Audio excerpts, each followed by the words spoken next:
I evo nas ljudi još jednoj epizodi. Danas ću vam pokazati kako da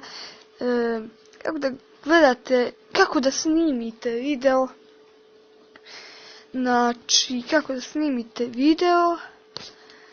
Evo kao što vidite, znači kako da snimite na video. Kako da snimite video.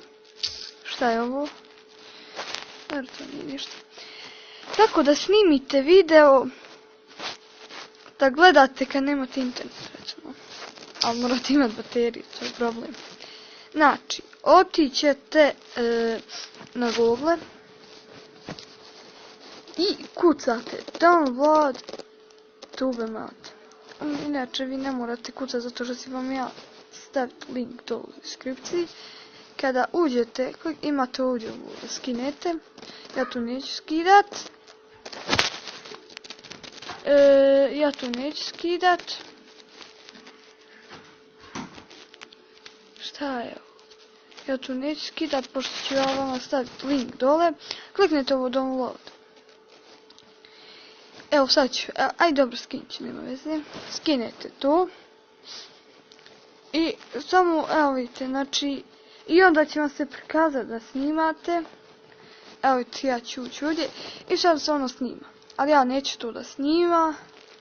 Ja ću to da maknem. Bježi.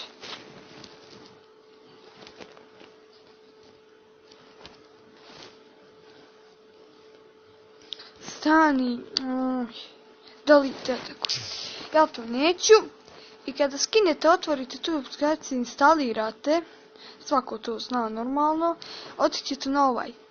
Kada skinete, idemo na tubemat.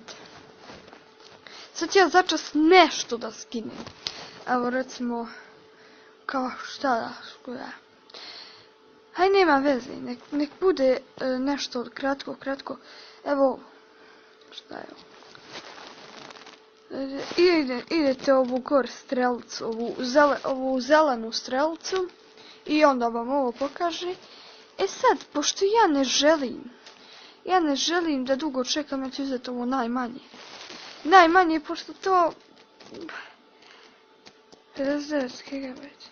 Ne znam šta je to. 59 MB. Mene 59 GB. Sad moram da sačekam. Tako, da nima objazni. Moram sačekati. Ajde da sačekamo tu. Da vam nešto... Dobro, neću da čekam. Onda šta drugo radite kad vam se ovo skine? Onda otićete na ovaj videos. Svako će imati tu aplikaciju videos. Uđete videos. Ne mora biti ista u mene sličica. Nego odete na videos. I možete da gledate video. Kao, evo vidite, ja sam isto skinuo i video i ono radi.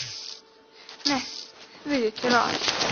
Ali vama će biti uvrnuta slika, okrenim tako drugačije. Eto, da vidimo koliko je. Ja ću to sad ću ja to da skinem. Kako da skinem? Uđete to i samo, ako želite, ako nećete da instalirate, kliknete na tu i ovdje kliknete i pozdrav svima ljudi, dobrodošli. Ne. Pauzira i onda to je to. Neće se vam se više skidat. Sada je pokazati. Ne. Ljudi, to bi bilo to što se tiče ove epizode. Nadam se da vam se sviđa. Ako vam se sviđa, like, share i subscribe, komentar. I ljudi, to bi bilo to za ovu epizodu. Ćao!